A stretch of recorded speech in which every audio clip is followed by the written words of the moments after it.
You're watching Two Button Crew. The daily show for Nintendo fans. I'm Scott. And I'm Simeon. Nice belt.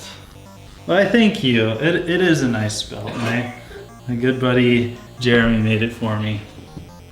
Well, we're here the week after E3, and we're discussing all of the cool games that Nintendo announced and showed. And Star Fox Zero really took center stage last week. It really did. They opened up with the puppets turning into animals, slightly scary.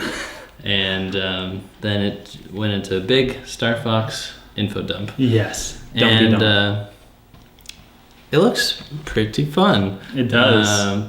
It felt a little bit deja vu-ish because I had just got done watching Do You Know Gaming on Star Fox, and they showed so much stuff that was from Star Fox 2, the canceled game, and a lot of it is making it into Star Fox, including the Walker vehicle. Yes. But there's some new vehicles too as well. So yes, you play through this game in the R-Wing. There's no branching paths, which is kind of different for the Star Fox series. But once you beat a level, you can come back through with a different vehicle that you'll unlock. So there will be different objectives for each vehicle.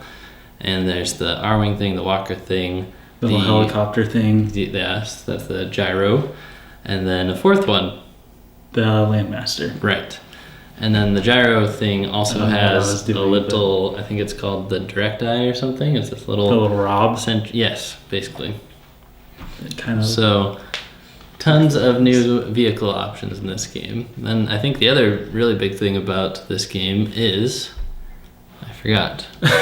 But I'm excited to hear about it. What was the big thing? Oh yes, the new aiming mechanics. Oh, yes. So, it's not Star Fox aiming. It's Wii U aiming pretty much. So you got like some flight stuff with your left stick. You got some camera stuff with your right stick. Right stick. Did I say it right the first time? I don't know. For both. Well, anyway, you got two sticks, and then there's also the gamepad gyroscope, and that is for actually aiming. Yes. So you've got like 3 planes. I'm not talking about like R1 planes, but visual planes. And you got to keep track of all of that. Yes, it's going to be tough to get used to, but I am super excited to play it. There's also no bombs, so everything you want to shoot is going to be aiming and blasting with lasers. So Zero is an interesting name. Yes, what do you think? It is.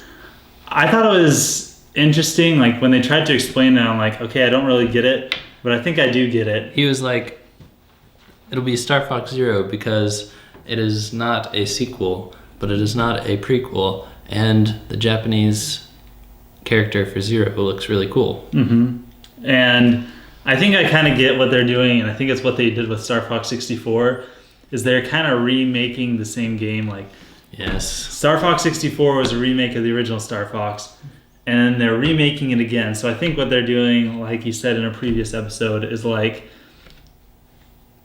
different dimensions or realities or universes, the multiple universe theory. I don't know if you're familiar with that, but each one is slightly different, but really tells kind of the same story. Right. Even to the point where they're recycling some dialogue and scenarios and levels from previous games.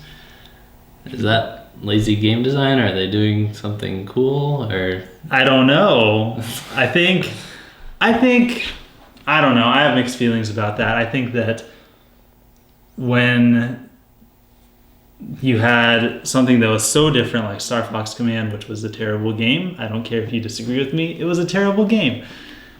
When you go so far off of one side, then you have something that's like, oh, people don't like it because, oh, this is too unfamiliar. But I think Nintendo is playing it a little too safe here, going with something that is so familiar. Like, people did not like it when Star Fox branched off and did its own thing. They didn't like Adventures. Adventures was okay.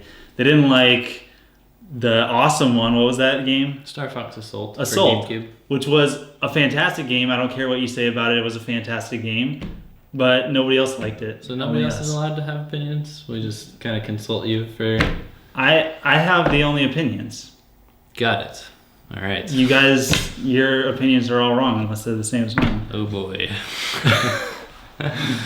Well, Yeah, I agree that I liked Assault, and maybe the on-foot sections weren't the best, and we're definitely not going to see Star Fox on foot in Zero. No. But they're kind of addressing that with the walker. Like the R-Wing can immediately transform into the walker and then go around and come back to an R-Wing very quickly, so there's not a big transition time, and you don't ever feel like stuck away from your R-Wing, that kind of thing. Exactly. So that's cool. Yes. Well, it's releasing this holiday. It's going to be Nintendo's holiday 2015 big push game, which would have been Zelda, but this has taken the place. They did a good job showing it, I think, and at their E3 show floor, there were even R-Wings that you could get into and play the game. So that's really cool. It was cool. They're doing a good job, and yeah, I'm excited. Star Fox is back. That's pretty cool. I'm excited as well. You have any closing thoughts on Star Fox Zero? No. Do you like the dev diary?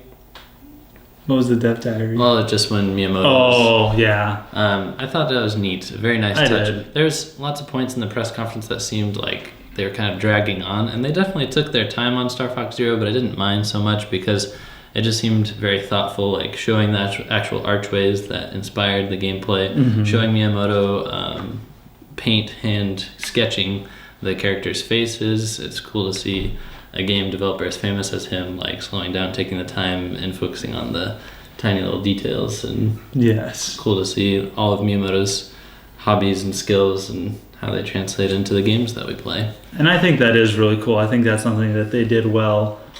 One thing they did well over their press release was showing not just the games, but the stories behind the games, which is really something that people don't think of often. They think, I want the game and that's it. And it helps you appreciate the announcements. And it does. Yeah.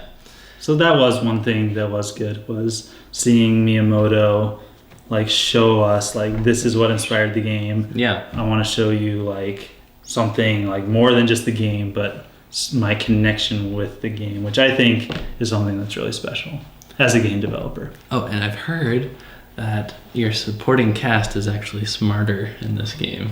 That's what I've heard.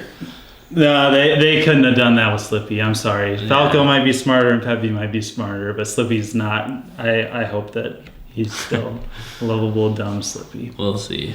I mean, if Slippy actually like grew up and became smart, that'd be cool for a few levels, but then you would find out that Slippy had like an annoying baby or something. Yeah, exactly. And we just all be back to the beginning. Yeah, you can't get away from it.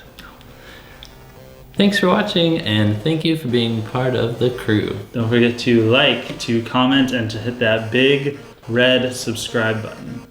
Have I told you how nice your belt is today, by the way? Yes, I think you have. I think I'm going to show it off. See you guys next time. Signing off.